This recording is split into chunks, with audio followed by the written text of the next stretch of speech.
Good morning. Lovely day here south of Green River, Utah. Overcast and about 36 degrees, so a little chilly. There's a breeze, so I'm sitting inside the car having some coffee before I go and reattempt Moonshine Wash Slot Canyon. If you've seen that previous video, I ended up turning around because there's an obstacle I didn't trust myself to downclimb. Boots were a little bit muddy and canyon walls were very sandy, and it was cold. So I think it's going to be a better time. I have some new approach shoes that I'm looking forward to using and think conditions are going to be better, but won't know until we get down into the canyon. So I'll enjoy my coffee and I'll see you all over at the trailhead. For those of you who have not seen the first video, you can drive all the way to the trailhead with a high clearance rig. My rig made it part way up this hill across the way last time and then it gave up. So for those of you looking for a road beta, you come down, cross this sandy wash, and then pretty quickly you get into some pretty serious ruts. I don't know that the camera's gonna pick this up so much, but this is rough going if you don't have four-wheel drive high clearance. Henry Mountains out there to the left. My watch says 0.73 miles. Here you can see the turnaround and parking at the actual trailhead. Here we are at the trailhead. It says no bikes, no vehicles, protect America's resources. One thing when you're headed into slot canyons or down washes is you always want to check the weather. Out here in the desert, you can get some pretty good flash floods, and the drainage in some of these places covers massive areas, so it may seem as if it's not raining where you are, you're fine. That said, check the weather. Weather looks great the next few days. And small Dryfall, easy to hike around it. Over here on the left, we're just about to Moonshine Wash. My watch is saying I'm 1.46 miles from where I parked the car to the main Moonshine Wash. Come to this Dryfall. You can climb down and there's a trail around down there, or if you want you can go along the top. There's some easier scrambles, but I checked it out last time. This is very doable.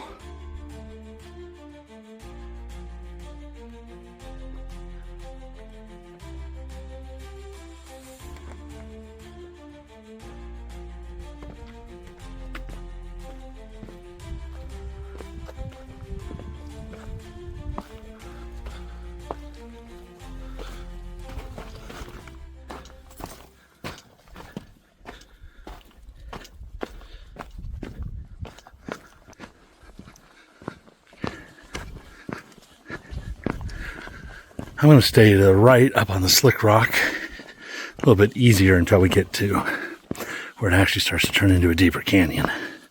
Karen here. Nice little crack to get down into the canyon. 1.72 miles from the car. Starting to slot up just a little bit. Trying to get some uneven bits. Some of the first obstacles, not really serious, but obstacles nonetheless. Pretty with the sun hitting the rock here. Thankfully not too hot, though I am sweating. Whoop, loose rock.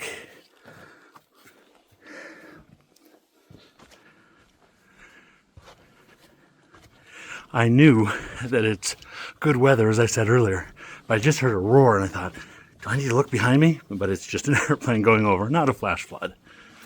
Plenty of footprints through here. Last time there's only one other set. Never did see the person, even though the set turned around. Oh, and I see people.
not just about going over obstacles.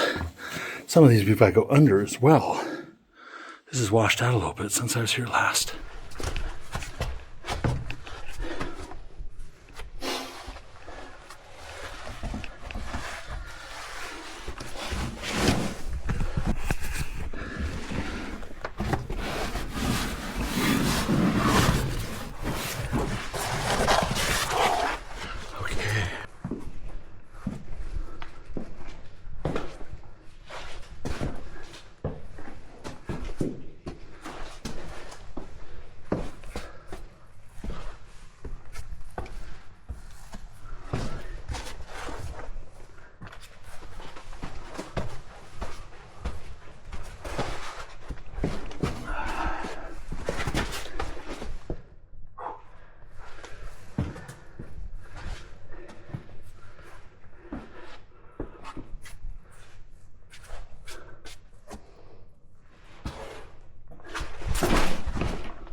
It is beautiful down here.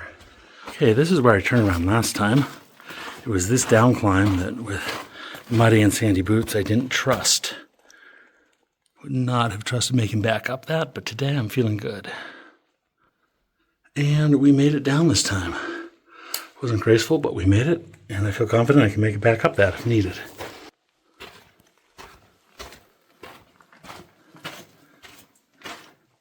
More downclimbs.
And hey, we made it to the destination. There is the old sheep bridge. Even when it was brand new, I don't think I would want to cross that, whether I was a human or a sheep. Bah. What a beautiful canyon.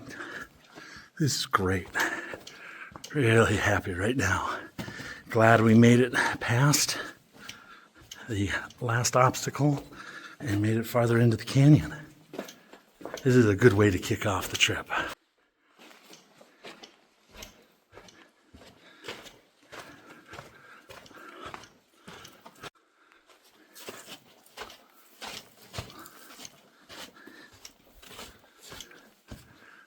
Oh, really opening up here. Let's see what the watch says. We are 2.54 miles in from the car.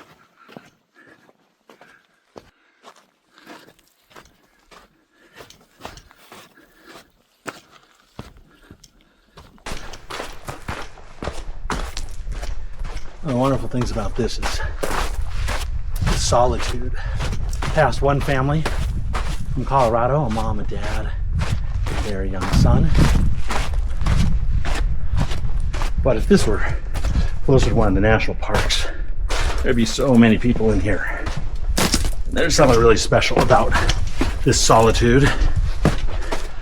Oh, Edward Abbey, Desert Solitaire.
Okay, so a little bit more slottiness. Is that the technical term? The slottiness level of the canyon?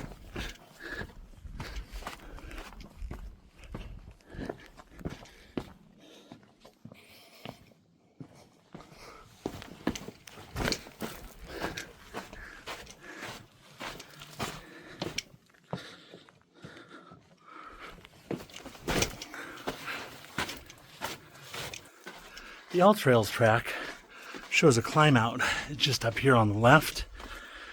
I'm about 3¼ miles in, so I think as opposed to going down and doing West Fork as well, I think I will scramble out here and walk back along the rim, take a look at the Sheep Ridge. We'll not be crossing said Sheep Ridge, and then we'll head back to the car. All right, this is where the All Trails track is showing a climb out. I think we'll give it a try. Not only does All Trail show that, but I've got this cairn right here that I saw. There was another one up top that I thought I saw a minute ago. So this is going to be our route. Wow.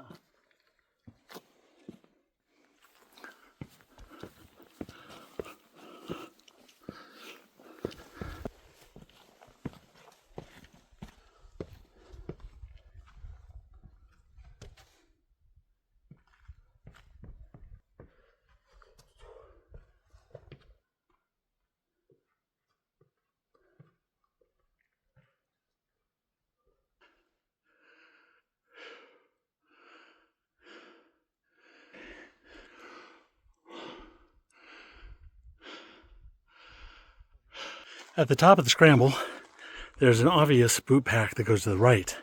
However, it ends abruptly as all of us figure out that there's not an exit that way. But if you go left, and I'll show this to you in a second, if you go left, right along the top, there is a break in the rim rock where you can get out. So here is the view. So as I was saying, go left, follow along. You'll see the boot pack again, even more obvious. Careful, there's cryptobiotic soil all through here. So definitely stay on the trail here. In a little bit, you'll see the break that lets you get up. And there is our route out of this layer.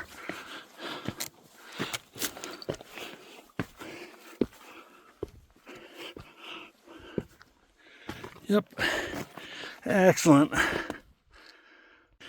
All right, and noticeable climber's trail here, zigging back to our right. Now heading up this little arroyo wash. So on the start of the hike out, I went too far to the left, stayed too close to the cliff edge, which meant I had to work my way back and forth around arroyos and breaks and whatnot. And there's a cairn in front of me, which I'm going to take as a sign I am in the right place. There is the trailhead. A couple cars in there, glinting in the sun. So we gotta work our way back to there.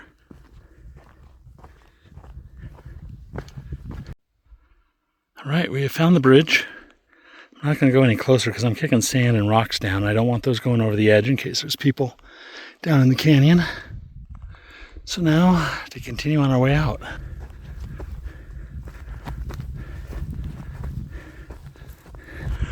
When walking back to the trailhead along the west rim of the wash, keep an eye out for this cairn. If you keep going straight, the trail gets narrower and narrower until the cliff band disappears. So this is where you want to go. Up. There's the parking lot straight across, but we got to go over, down, and then work our way back around. As a little mileage. It's okay. Glorious day. Coming back a little too high, staying on some slick rock, but our break back down into the wash is right here. It's down this slick rock and down a gully. Helpful cairns to mark the way. You always hope that the cairns are correct, not leading you astray. Right, we went our way over that way, and then you can see there's a little trail, works its way back down into the wash.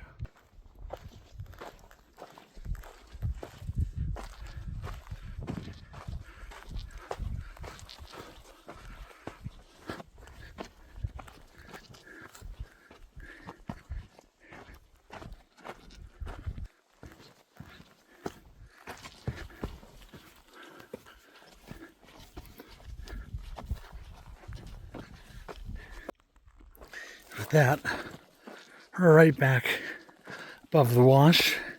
Appropriate place to come back to this level because it was one of these cracks just across the way, I think right there, that I climbed down into the wash when we started.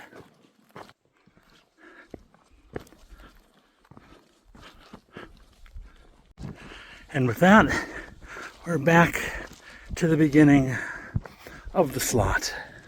Lap 6, 55:17.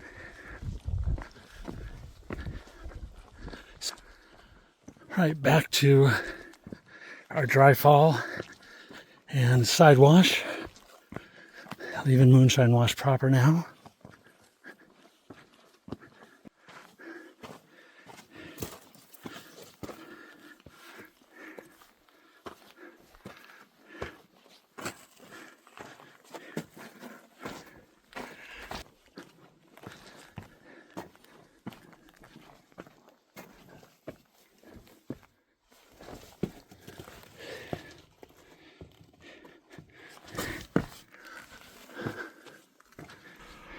Goodbye, Moonshine Wash.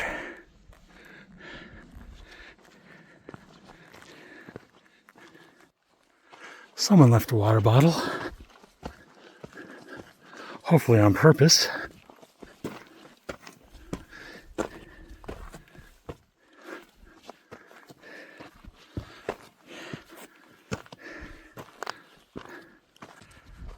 There is the trailhead.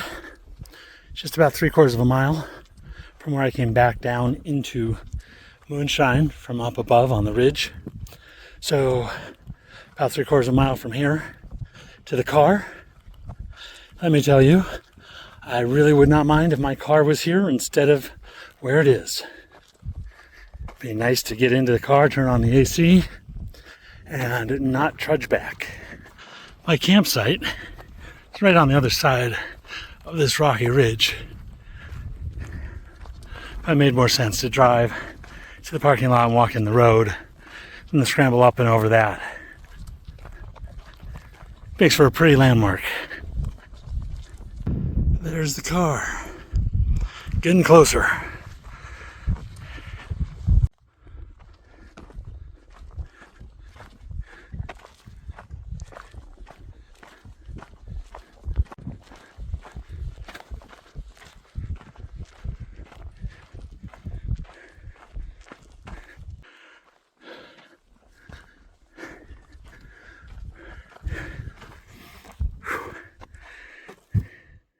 And back.